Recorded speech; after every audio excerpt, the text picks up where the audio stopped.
This is Gabriela on the scene today with Talk Network Radio. We have a real treat for you just around the corner, and that is Empowered Living with Jeff Byrd. Jeff is the owner of Jeffrey Byrd Coaching, and he will be coming to you weekly to teach you more about empowered living. Now, let's join Jeff already in the studio. Hello and welcome. I'm Jeff Byrd with Jeffrey Byrd Coaching, and I'm so glad that you joined me today. For those of you who don't know me, I'm a speaker, a trainer, and a coach with the John Maxwell team, and also I provide leadership and team and personal development through my organization, Jeffrey Byrd Coaching. Now today, I want to help us think into something that I hope becomes a movement. And I want to introduce it by asking you the question: how many of you would like more blessing on your life, on your business, on your family, on your kids, on anything you're involved with in the new year? Because this will be going out about the middle of January in 2020. On the new year, on the new decade, how many of you would like more blessing, right? So I'm just seeing mentally hands up all over the place, right? Who wouldn't? Who wouldn't? If you don't want more blessing, I need to talk to you. Please get in touch with me, because I'd like to find out what you got that's going so great that you can't imagine it being better and wouldn't like what you're doing and who you're with being blessed. So the title for today is Speak the Blessing. Speak the blessing. And this is so important.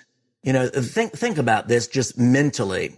Just mentally. How many times do you think about other people, see them doing something, that you may not like, and you think something negative, right? Or maybe you even say something negative to the person you're with about them, right? We do this on TV a lot too. We see, oh, they're so crazy. Why are they doing? What were they thinking? But we do this in real life too. What would it be like? Just imagine if instead of that, no matter, it doesn't mean people are going to be doing everything just great or just right or just to your liking, but if instead of thinking a negative thing towards them, what if we thought and even spoke, even if it's just to ourselves, a blessing over them?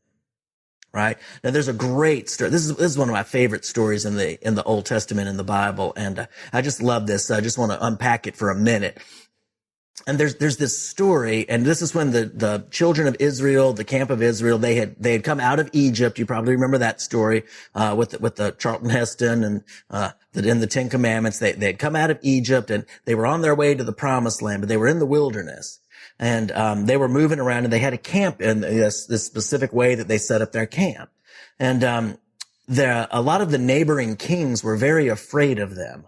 They had heard about what happened in Egypt, about the plagues and Pharaoh chasing them through the Red Sea and being drowned there, and how they had been miraculously delivered from being slaves in Egypt, and all of these good things that were happening to them. And a lot of these surrounding kings, they were terrified of them because they were pretty invincible, because God was very much fighting for them. And one of these kings was named Balak. And what Balak wanted to do was find a prophet who he could hire to pronounce a curse on Israel. He knew that they were blessed. He saw all these blessings happening, and he was afraid, and so he wanted to stop it. Take away the blessing, pronounce a curse. So there was this very unwise prophet by the name of Balaam. Balak is the king, Balaam is the prophet. So Balak hires Balaam. And he takes him up to a mountain overlooking where the valley where the Israelites were camped. And he did this a few times, and he said, okay, now come up here and look at them and pronounce a curse on them for me. And so Balaam would say, I need to go away and hear what God's going to say to me. And then he would come back and he would pronounce what God said. Well, this one time he comes back and he makes the king Balak so angry, because every time he comes back and Balak wants him to pronounce a curse, he pronounces a blessing on them. And, then Balak will take him to another place to look at him and pronounce a curse. He'll come back with another blessing. And this goes on like several times. And one of the times Balaam comes back, and this is what he says, and I love this. He says, behold, I have received the command to bless. When he has blessed, then I cannot revoke it. And so what he's saying is he's looking at these people that God has chosen to bless. And he's saying, when God has blessed them, there's nothing I can do against it. And I've received the command to bless these people. Wow, what if the folks around you spoke that over your life? I've received the command to bless. I speak blessing over you. I speak blessing over your life. I speak blessing over your family. I speak blessing over your career. I speak blessing over your finances. I speak blessing over everything you touch and everything that pertains to you. Right? I speak the blessing over that. And I mean, what would it be like if we did that to each other? Right? Instead of thinking, oh my gosh, I wish they'd get their act together and I wish they'd get that straight. And what if we're like, wow, I see you. I know you're struggling, but I speak a blessing over you. I know this is a difficulty. I see this thing. It may not be right, but I still speak a blessing over you. I see what you can be. And I pronounce the very best for you in this blessing. Now, this word bless, it can be to invoke divine care.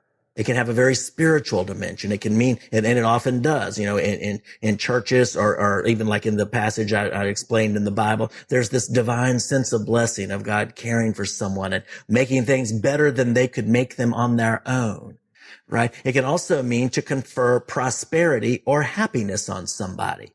You might have the means to bless them. Hey, maybe your company did real well and, you gave a Christmas bonus to your, employees. I've had that happen unexpectedly sometimes. And it's been a blessing, some extra prosperity or happiness, to confer that on somebody or even to desire it for them. Back in some archaic usage, back in Shakespeare's day, it could mean to protect or to preserve. People were blessed by having protection or having extra help to preserve them, if they were under attack or if there was an enemy coming against them. Or it can just mean to endow somebody or to pronounce favor on them. Just, hey, I favor you. No reason. No reason that I should. I see you. Maybe you're not in a situation that's even helping me. Maybe you're even a detriment to me in some ways. But I'm going to choose my response, and I'm going to choose to pronounce a blessing and favor over you. Jeff will be back shortly to wrap up today's message. This is Gabriela, still on the scene today with Talk Network Radio. If you're just tuning in, you're listening to Empowered Living with Jeff Byrd. If you've missed any part of today's message, you can hear it again online, as well as the entire archive of Empowered Living at www.talknetworkradio.com or search keyword #Empowered Living. We would like to acknowledge our music partners, Sound Ideas for Corporate to the Max and Kevin MacLeod for Airport Lounge. Any scriptures read during this broadcast are from the New American Standard Version of the Holy Bible. If you would like to learn more about Jeffrey Byrd Coaching, visit www.jeffbyrdcoaching.com. That is JEFFBYRD coaching.com. Do a Facebook search for @CoachingRocks or drop Jeff a line at jeff@jeffbyrdcoaching.com. Again, JEFFBYRD coaching.com. Let Jeff's Coaching Rocks be the building blocks of your empowered success. Now, let's go back to Jeff for the rest of today's message. None of these things are dependent on the condition of the one being blessed. Like back in that passage that I started with, there were all kinds of things. If you read the passage, there were all kinds of things. Israel had all kinds of issues and were doing all kinds of things wrong.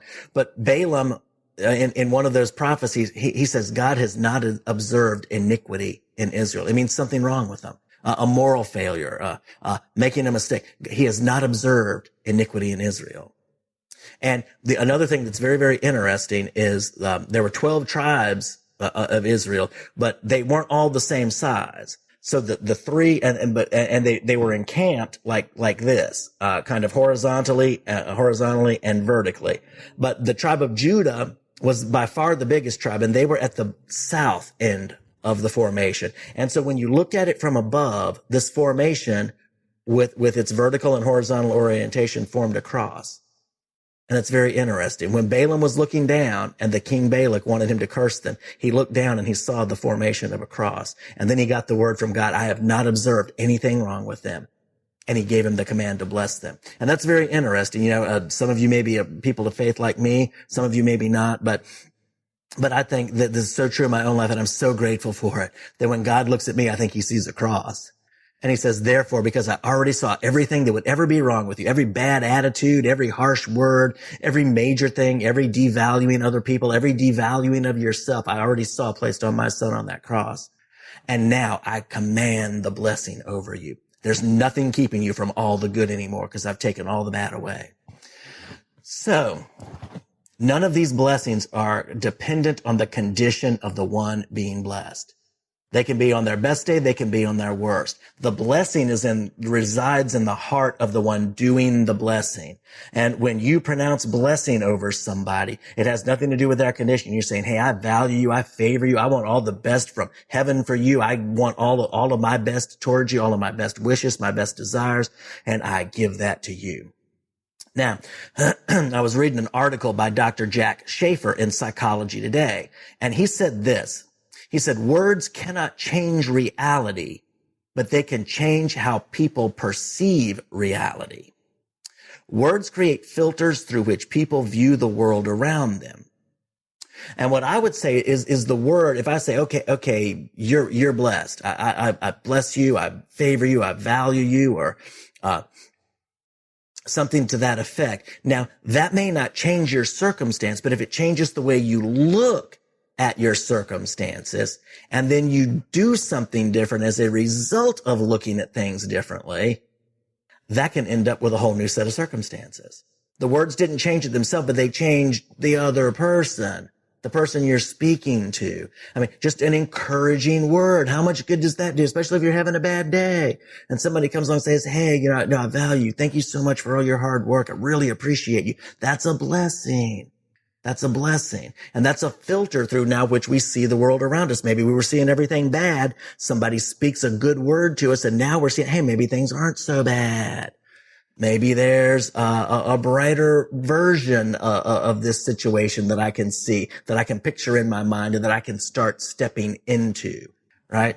So then words don't change the reality immediately, but they change the people to whom they're spoken, which in turn has the power to change the circumstances. Blessing is at the heart. Blessings for other people reside on the inside, in our heart, because really where we think and how we feel, it's up here a lot, even though we often put our hand on our chest and say our heart. But blessing is at the heart, desiring or proclaiming something good for someone. This is on the inside of me. It's on the inside of you. You desire and proclaim something good for someone. Sometimes I'll just be driving down the road and I'll see somebody who looks like they're having a bad day or is in a bad way, and I don't stop and say anything to them, but sometimes I'll just speak it out loud, like in a prayer, and say, I just pronounce blessing over them in Jesus' name. I'll say something like that. Or God, just bless them. I don't even know what they need, but you know what they need, and I ask you to bring it into their life through someone or through something that helps them see and get what they need. So we can do that, but it's in the heart, the desire and the proclamation of something good for someone. So my question is, what good thing can you impart to those around you, in your home, in your workplace, with those you meet, in organizations?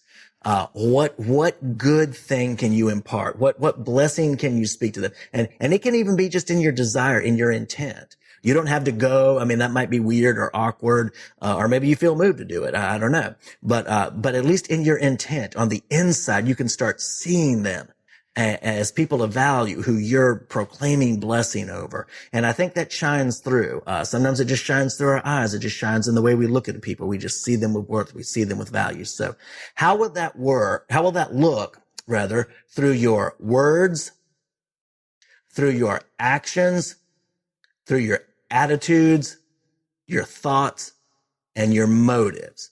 Now think about this. I'll list those 5 again, because this is ultimately everything we've got. Our words, our actions, our attitudes, our thoughts, and our motives. When all of those things line up, in a blessing towards other people and the desire to bless other people. Our motive is to bless other people. Our thoughts think, how can I bless other people? Or they are blessed, I bless them. Our attitudes, it's like, oh wow, I want them to be blessed. Our actions, we do what we can to help bless them. And our words, we speak that blessing over them, or we speak things that encourage them or that help them or that add value to them or that give them a different perspective. How will that look when we line up all of those things with the desire to bless another person? So the challenge is, this is the challenge, and this is where the movement part comes in. This is going to be hashtag speak the blessing. So I put this on my coaching page, Jeffrey Byrd Coaching on Facebook, and on my personal page, Jeff Byrd on Facebook. But you can hashtag this and then it'll show up wherever you put it. And then what I want to do is collect a whole big group of blessings that people put hashtag speak the blessing, hashtag speak the blessing, and then put what blessing. What blessing have you spoken over someone? What blessing have you given? What blessing has someone given to you? Or have you observed them give to another person? In what ways are people blessing other people? So now, and I put this on Facebook yesterday. Somebody said, well, it feels like I'm tooting my own horn. Like, this isn't about tooting your own horn. This is just about the encouragement that comes from seeing that, hey, there are people doing good things for other people, blessing other people. Let's get a whole big compilation of them. So the challenge is to intentionally bless another person today in some way. Just make a little brief note of it and go to, this is my Facebook page, www.facebook.com/coaching rocks. Facebook.com/coaching rocks. That's my Jeff Byrd coaching page on Facebook. Go there and just note it. Just put in the comments down. You'll see the post. It's pinned to the top of the page. Just go and put in a comment. Okay, I saw this blessing, or I pronounced this blessing, or somebody blessed me in this way. Just go note what that is and then put hashtag speak the blessing so we can refer right back to it. So I'd love to see those comments, those blessings that you're giving, that you're receiving, that you're observing other people giving and receiving. So we can just have a page of blessings. Cause I mean, heavens knows we need a page of blessings. All right. Right. We need a news channel called Speak the Blessing, but we may not have that quite yet, but we can start here. We can start adding blessings and noting them and putting them out there for the encouragement of all of us. So I hope that you'll join me in this, make it into movements, hashtag speak the blessing. And this is as we declare the best for others, and through our words, our actions, our attitudes, our motives, and our thoughts. So thank you so much for joining me. I'm Jeff Byrd, Jeffrey Byrd Coaching. My goal is to help bless other people, individuals, bless them on their teams, bless them as leaders impart good to other people. That's who I am. That's what I do. You can feel free to reach me at jeff@jeffbyrdcoaching.com. That's jeff@jeffbyrdcoaching.com. And you can also check out the website at jeffbyrdcoaching.com. So thank you so much for tuning in, for thinking about the blessing that we can be to other people, and hopefully joining me in this movement. Look forward to hearing from you. And until next time, God bless you.